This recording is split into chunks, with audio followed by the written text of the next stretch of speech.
Guys, good morning, mayong buntag. Shoutout sa lahat ng OFW, mga riders, security guard, good morning. Riders, ingat kayo lagi sa biyahe.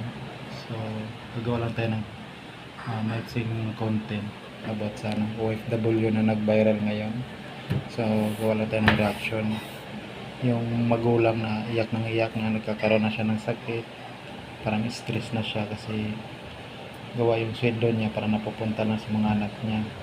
Tapos yung anak naman niya parang walang pagpapalaga dito sa sa Pinas. Walang pagpapalaga, yung kita ng magulang hindi pinapahalagaan. Parang nagpadala, ginagastos nila, nagkakautang pa. So parang naging doble, triple yung gastos. Tapos pag wala yung pera ng ina nasa ibang bansa, parang pinipilit nila na magkakaroon ng utang, magkakaroon ng parang ini-stress nila na dapat pinapalakas ang loob.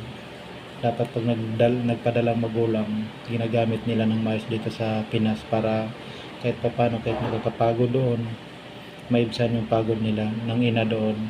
Hindi yung pagod na nga, binigyan pa ng problema sa Pinas. Grabe, nakakalungkot, nakakaawa yung magulang na gano'n. Pero may mali din ng magulang, pero may kanya-kanya kasing pag-iisip na todo siya bigay, todo siya suporta, pero ang sinusuporta niya dito sa Pinas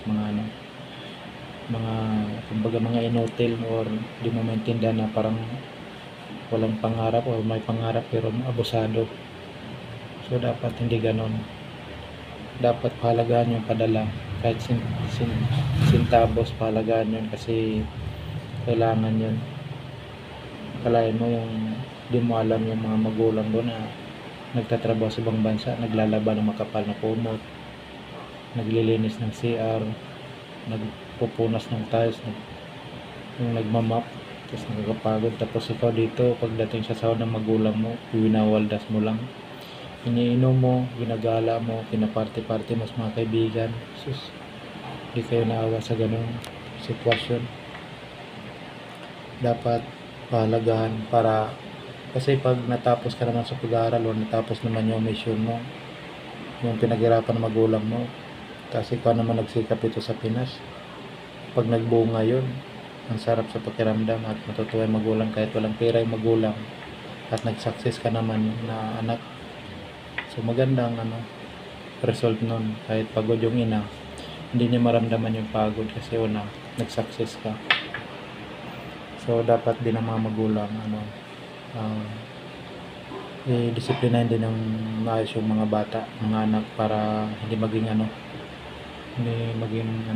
yung tawag niyan, pasaway. Kasi kung pasaway niya hanggang liit, hanggang paglaki, gano'n na talaga yan. Kaya ikaw ang kawawa talaga. So kung matigas talaga, kailangan patigasan na lang din kayo. Dapat, halimbawa kung 30k yung sweldo mo, ibigay mo yung 20k, iwan mo yung 10. So bahala na sila sa 20k, kahit umuwi ka, may pera ka para hindi yung umuwi ka na luwaan, di ba?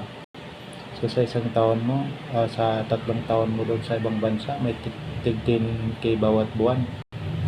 Ang 20k padala mo, o di pag-uwi mo, may ka na, may malaki ka pa rin pera na makukuha, nasa 300 plus kung gano'n ang sitwasyon na plano.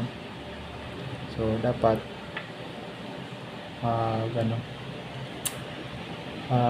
ipadala ng maayos. Pag pasaway yung mga bata, mga anak mo, kontrolin mo yung financial para umayos. Kasi pag hindi mo na control, wala yan, pabaya na talaga yan. Kaya pahalaga ng kita at pagod para mag-success.